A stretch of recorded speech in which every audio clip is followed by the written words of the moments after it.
Hello வணக்கம் and welcome back to use தமிழா. இன்றைக்கி நம்ம எங்கே வந்திருக்கோம்னு பார்த்தீங்கன்னா கயான்டா அப்படிங்கிற பிளேஸு அரிசோனாவில் இருக்குது. இது எங்கே அப்படின்னா இது ஒரு மானுமெண்ட் வேலி. அந்த காலத்தில் ஆதி பழங்குடியினர் வந்து எப்படியெல்லாம் வாழ்ந்துருக்குறாங்க அப்படிங்கிறதுக்கான ஒரு எக்ஸிபிஷன் மாதிரின்னு வச்சுக்கோங்க. எந்த மாதிரி வீடெல்லாம் இருந்துச்சு, எந்த மாதிரி வண்டிகளாக வச்சுருந்தாங்க, இந்த மாதிரி வண்டியில் தான் முதல்ல 1930 காலகட்டத்தில் யூஸ் பண்ணியிருக்காங்க. அதான் இங்கே போட்டிருக்காங்க. அதை தான் பார்வைக்கு வச்சுருக்காங்க. நம்ம ஊர்லேயும் அப்போல்லாம் வந்து மாட்டு வண்டி, குதிரை வண்டி எல்லாம் இருந்துச்சு இல்லையா, அந்த மாதிரி. அதுபோக வந்து தங்குறதுக்கான வீடுக்கு பாருங்கள், ஃபுல்லாமே மண் வீடு. இப்படி தான் இருந்திருக்குது அந்த காலத்தில். வந்து இப்படி தான் கட்டி வச்சுருக்காங்க. ஃபுல்லாக கட்டை கட்டி மண்ணை களிமண்ணை பூசி வச்சுருக்காங்க. கரண்ட் எல்லாம் இருக்காது. இந்த பக்கம் ஆம்பளை தங்கிக்கிறதுக்கான இடமா, இந்த பக்கம் லேடிஸு குழந்தைங்கள தங்கிக்கிறதுக்கான இடம்.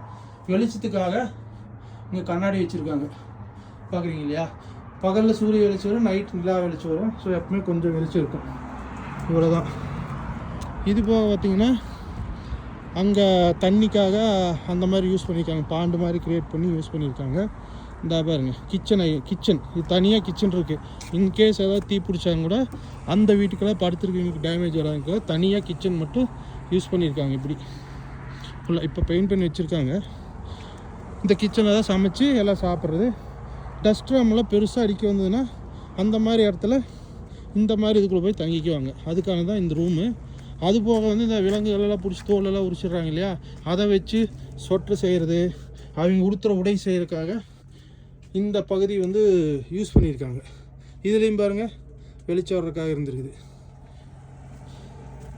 ஸோ அதுதான் இங்கே போட்டிருக்கான் ஹோகன் சொல்லிட்டு. அப்புறம் இது வந்து நிறையா ஃபேமிலிஸ் நிறைய பேர் வந்தாங்க அப்படின்னா எல்லாருமே மொத்தமாக உள்ளே போய் இருந்துக்குவாங்க. ஸோ வெளியாளுக்கு வந்து யாரும் அட்டாக் பண்ண முடியாது. உள்ளுக்குள்ளே ரூமாக இருக்கும். மழை புயல் எது வந்தாலும் அது வந்து சேஃபாக இருக்கிற இடம். அதுபோக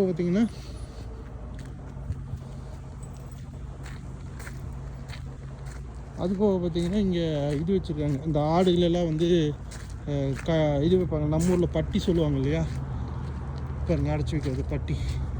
அதுதான் இங்கே போட்டிருக்காங்க. சீப் கோரால் செம்பரி ஆடுகளெல்லாம் வளர்த்தி இந்த பட்டியில் தான் அடைச்சி வச்சுருப்பாங்க. இப்படி தாங்க வந்து இங்கே நவோஜோ பீப்புள் ஆதிவாசிகள் வந்து பழங்குடியினர்கள் வந்து வாழ்ந்துருக்குறாங்க. அதுமோட இதுதான் வந்து அவங்கள பற்றின ஹிஸ்ட்ரிக்காக இந்த அமைப்பை வந்து இங்கே ஏற்படுத்தியிருக்காங்க. Hope you like this video. See you in next video. Bye.